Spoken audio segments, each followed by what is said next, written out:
As you may have guessed, this evening we are welcoming His Excellency Ousmane Sonko, Prime Minister of Senegal.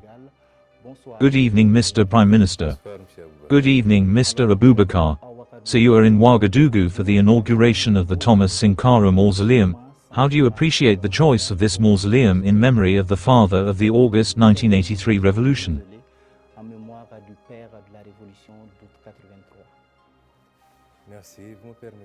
Thank you. Allow me first to reiterate my satisfaction at being in Faso today, a people and a country that I have always admired.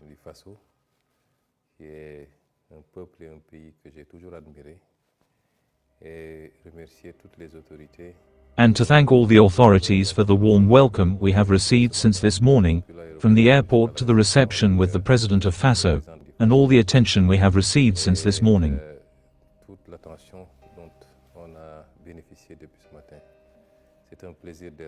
It is a pleasure to be here, and I believe that the national television of Faso will also give me something, because this is the first interview that I have given in 3 years to a foreign television.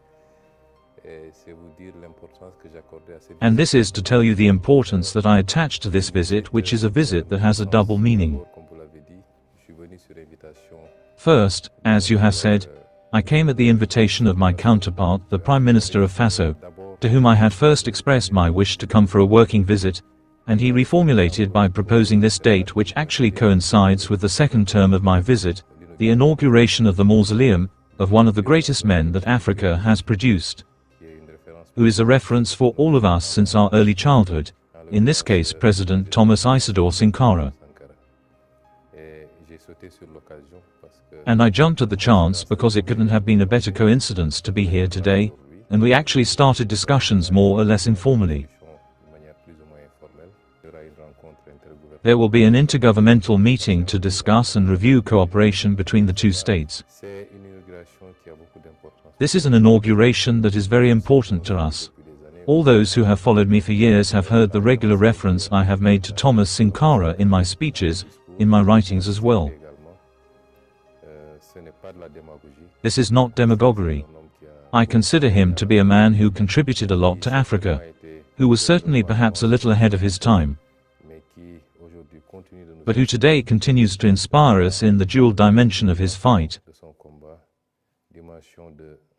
The dimension of sovereignty and patriotism, which is extremely important, but also the dimension of rigorous and serious management of the state, sober in order to be at the service of the people.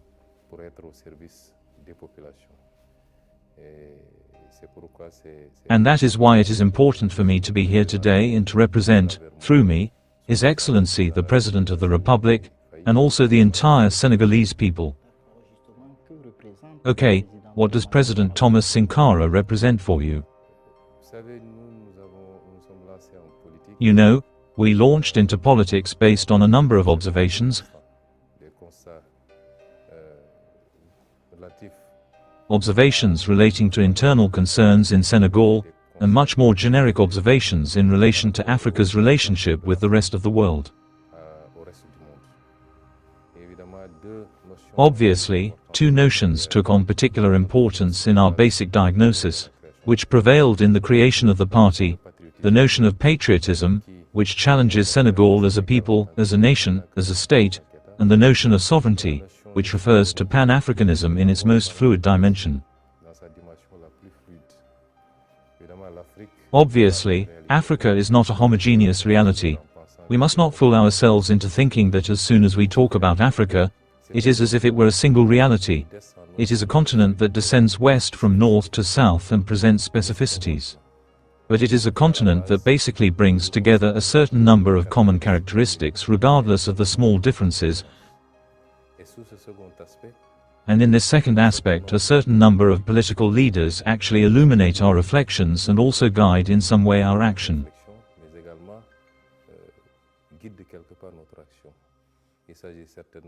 It is certainly President Thomas Sankara, but there are other leaders like Patrice Lumumba, like Momo Dia in Senegal, who is also one of our most solid references.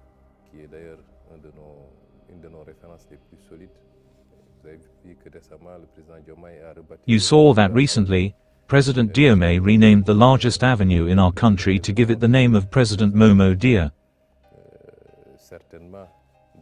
There are certainly others like Kwame Nkrumah, leaders who obviously inspire us. We are inspired by them, but by adapting to our context.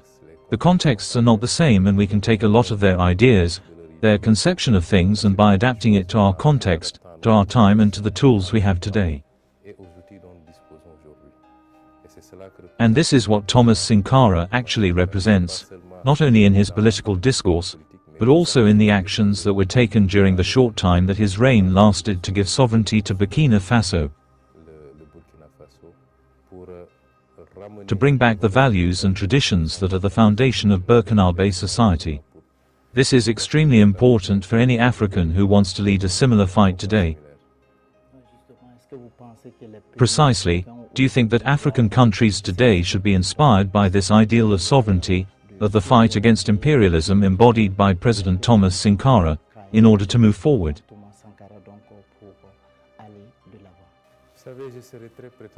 You know, I will be very pretentious if I appear to speak on behalf of all of Africa, and I will certainly avoid appearing to give lessons. I can speak about Senegal with great ease, I can with great humility make suggestions for the rest of Africa, and I think that we must take action.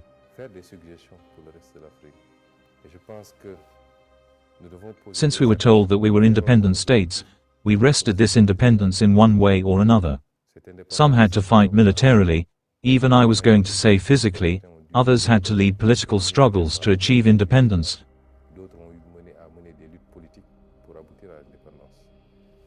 Once we have this independence, it is up to us to give substance to our sovereignty.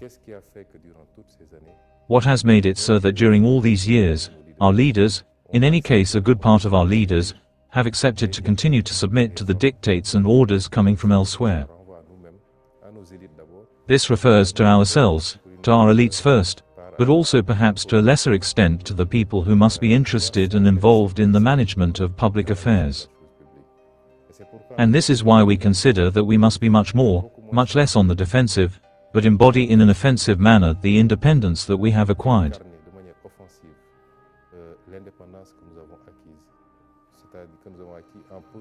That is to say that we have acquired by taking very concrete actions, and to what extent these actions will be contradicted or thwarted by others.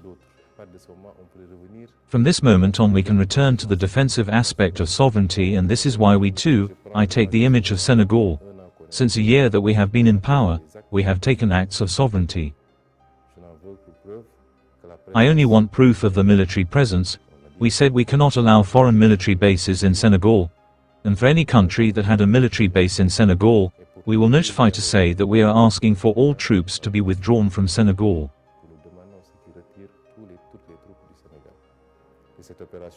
And this operation is launched.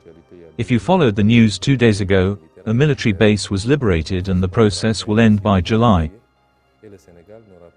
And Senegal will no longer have a foreign military base on its soil. We don't need that for me.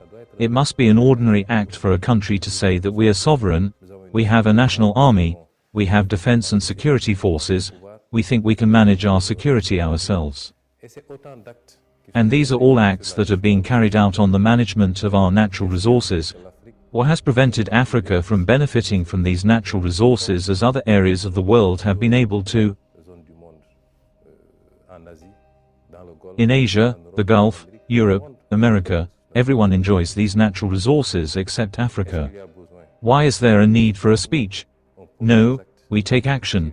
If there are things to renegotiate, we renegotiate. We are open to partnership with the entire world, but it must be fair, balanced, and mutually beneficial. These are actions that must be taken and progress made. And I think that we are part of this dynamic, and we hope that this can be the case for all African countries, because the continent must take its destiny, but now in a sovereign manner, in an assumed manner, but counting first and essentially on itself.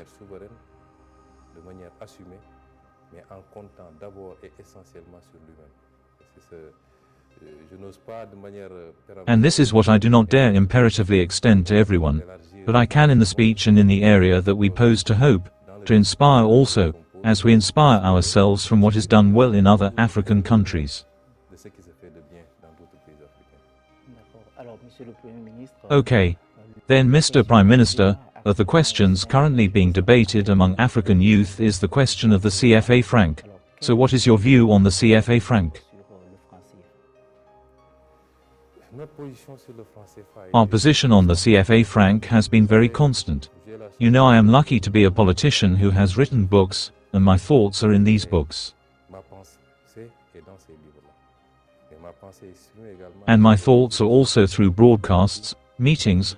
Our position has always been constant. The effort to integrate a sub-region that involves strong actions to have a common market, to have common tariff legislation, to have a common currency is a salutary effort.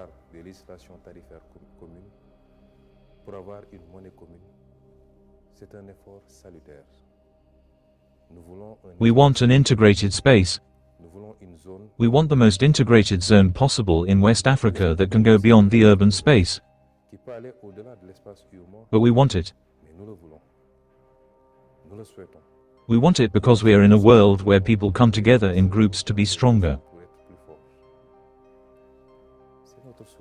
This is our wish, and the currency is an extremely important political instrument for a state. Alongside budgetary policy, monetary policy is extremely important, and it is important that the zone succeeded in setting up a common market and establishing a common currency. But there was a problem. The problem is that this currency continued to symbolize a colonial presence somewhere, whatever anyone says.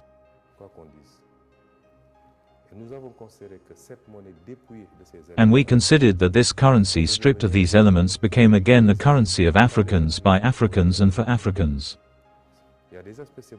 There are symbolic aspects. It is the name of the currency. Even if CFA of 1960 no longer means so much, or CFA of 1990, but the only fact that we still speak of CFA poses a problem that is an element. But those are the least important aspects, and it is symbolic. After all, the currency is an instrument, as I said, of public policy. The debate that we ask ourselves is whether this currency as it is presented today is adapted to our development options. The answer to this question must depend on the direction that we want to take.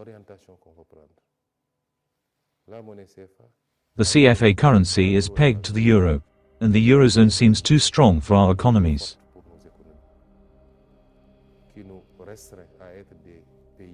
It restricts us to being importing countries that consume what is produced elsewhere, but it doesn't make us very competitive when we want to reverse the trend.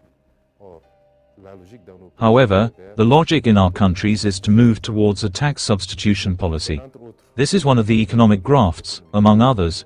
There are many others, notably, the lack of flexibility and many other aspects. From this moment on, our decision to go in one direction or another will depend on the response we provide to these technical considerations.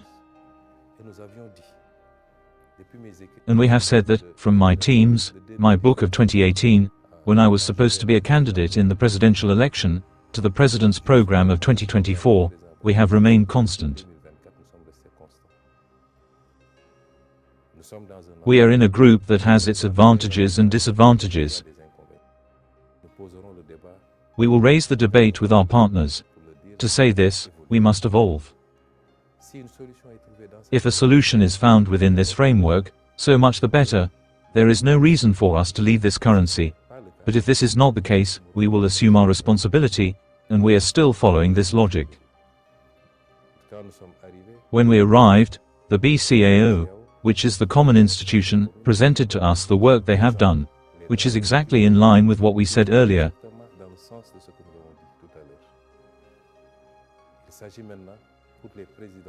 It is now up to the presidents to meet to validate a certain number of options. That is the political aspect. The technicians have done the work, and we hope that the presidents will convene, will rule, will allow us to take a significant step towards the total and definitive appropriation of our currency to be able to have a monetary instrument and a monetary policy, which is not the case currently, which is why we are always obliged to refocus on our budgetary policies with the tensions we are experiencing. That is our position. Let us remain consistent. There are many confusions being made. You see, it was they who said they would leave, It is a state to trust responsibly, and we are above all Pan-Africanists. We will do everything we can to maintain cohesion, but if we realize that things are not going in the right direction and that it is not good for us, Pan-Africanism also has its limits. It cannot be done to the detriment of the interests of states. From that moment on, we will assume all our responsibilities regarding this currency.